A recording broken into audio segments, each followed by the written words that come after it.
Bonjour, dans cette vidéo on va découvrir ensemble la partie mon espace dans l'application euh, Poker à Lyon. Donc pour ce faire, rendez-vous sur le site Poker à Lyon à l'adresse pokeralyon.com et saisissez donc dans la partie de gauche votre pseudo forum et votre mot de passe. Si vous n'avez pas de compte forum, alors je vous invite à aller en créer un comme c'est indiqué dans les précédentes vidéos, en cliquant sur le bouton le forum ici et en cliquant après sur le lien m'enregistrer. Vous verrez, c'est très rapide. Donc une fois votre compte créé, vous pourrez donc vous connecter ici en tapant votre user forum et votre mot de passe. Donc on se connecte. On va découvrir donc la partie mon espace qui est ici et la partie mon compte. Donc on va d'abord aller regarder la partie mon compte. Donc cette partie est renseignée si vous avez déjà été un adhérent de Poker à Lyon, même si vous n'êtes plus un adhérent à jour. Elle vous présente un certain nombre d'informations qui sont tout d'abord non modifiables, notamment votre date de dernière adhésion, votre numéro d'adhérent et vos différents pseudos. Donc le pseudo adhérent que vous avez donné sur votre fiche d'adhésion, le pseudo online euh, pour jouer avec notre partenaire, et le pseudo forum. Si vous aviez besoin de faire un changement sur un de ces pseudos, merci de nous contacter plutôt par mail ou sur le forum pour qu'on s'en occupe, mais ces informations ne sont pas modifiables par vous-même. On a ensuite un certain nombre d'informations que vous allez pouvoir modifier à tout moment, qui sont vos coordonnées, votre nom, prénom, email, téléphone, adresse, et ainsi que votre situation professionnelle, à savoir est-ce que vous êtes actif ou étudiant, chômeur, retraité. Euh, on trouve également votre date de naissance, même si a priori elle ne va pas changer régulièrement. C'est pour pouvoir la renseigner en tout cas, car à ce jour nous n'avons pas cette information. Donc voilà, vous avez ensuite un bouton enregistrer pour enregistrer le moindre changement. Donc voilà, si je fais un changement sur mon adresse, ici que j'enregistre, et que je reviens sur mon compte, voilà, le changement a été pris en compte. Donc là, dans la partie mon espace, on trouve 5 liens avec différentes informations. Donc le premier lien, mes prochains tournois. En fait, vous récapitule les tournois pour lesquels vous êtes inscrit. Donc on trouve le type du tournoi, le nom du tournoi, sa date, la date à laquelle vous êtes inscrit, la date et l'heure, et le nombre d'inscrits pour le nombre de places. Donc en l'occurrence ici, je suis inscrit pour un tournoi où il y a 2 places et on est déjà 3 inscrits. On a ensuite la position dans la liste d'attente. Donc ici, je suis troisième, ce qui m'indique que je suis en liste d'attente puisqu'il n'y a que 2 places. Et donc, pour me rappeler ça, la couleur rouge autour du numéro de ma position euh, m'indique que je suis en liste d'attente. Si cette couleur est verte, c'est que vous êtes en liste principale, et si cette couleur est orange, c'est que vous êtes en fin de liste principale.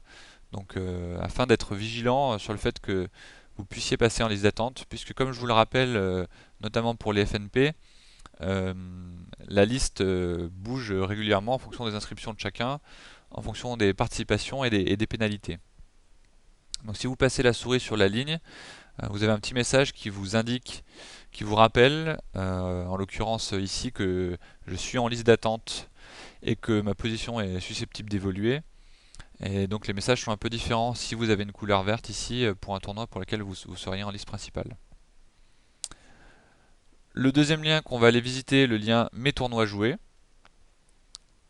Donc ici, on retrouve les tournois pour lesquels j'apparais dans les résultats. Donc ici, voilà, j'apparais dans les résultats de ces 3 tournois. Donc il m'est rappelé le nom du tournoi, sa date, le nombre de participants et ma position, ainsi que le nombre de points que m'a ramené chacun des tournois, afin d'avoir une visualisation rapide de tous vos classements dans la saison. Si vous cliquez sur la ligne du tournoi en question, vous arrivez en fait sur la page du tournoi avec le résultat du tournoi qui a été chargé. Vous pouvez accéder rapidement à cette information. Si je clique maintenant sur le troisième lien avec mes pénalités, donc si vous avez été pénalisé suite Alors, normalement, c'est suite à un FNP pour lequel vous ne seriez pas venu sans excuse. Vous retrouvez donc ici votre pénalité qui vous est affectée avec la date d'affectation, le type de tournoi pour lequel vous allez être pénalisé, donc, et le nom du tournoi, ainsi que la date du tournoi pour lequel vous êtes pénalisé. Si vous passez votre souris sur la ligne, vous avez également un motif, le motif de pénalisation qui vous est indiqué. Le quatrième lien, mes participations, me rappelle le nombre de participations pour chaque type de tournoi joué. Donc là, en l'occurrence, on a vu que j'avais des résultats pour 3 tournois. Donc je retrouve ces 3 types de tournois, un FNP, un GFR, un Pulp Fiction. Euh, il m'est indiqué si le tournoi est un tournoi live ou online. Il m'est également indiqué quel est le dernier tournoi qui a été joué pour ce type de tournoi et le nombre de participations avec des compteurs en face de chaque type de tournoi. Donc ce nombre de participations vous permet d'avoir une idée lorsque vous allez vous inscrire à un tournoi principalement pour les FNP, si vous avez beaucoup de participation ou pas, et donc si vous avez un risque d'être bien classé ou non dans la liste d'attente en fonction des autres inscriptions. Le dernier lien, mes classements. Alors quand on clique dessus, il y a un petit temps de voilà, un petit temps de calcul, puisque derrière ce lien, en fait, on recalcule tous vos classements dans les différents types de classements qui sont proposés. Donc vous retrouvez pour chacun non seulement les types de tournois qui sont concernés par le classement en question, mais votre nombre de points dans ce classement et votre position dans ce classement. Donc vous avez une vision très rapide en fait de votre position dans tous les classements, de votre nombre de points dans tous les classements. Voilà, donc profitez bien de votre espace euh, pour, euh, pour faire vos statistiques et je vous dis à bientôt. Ciao!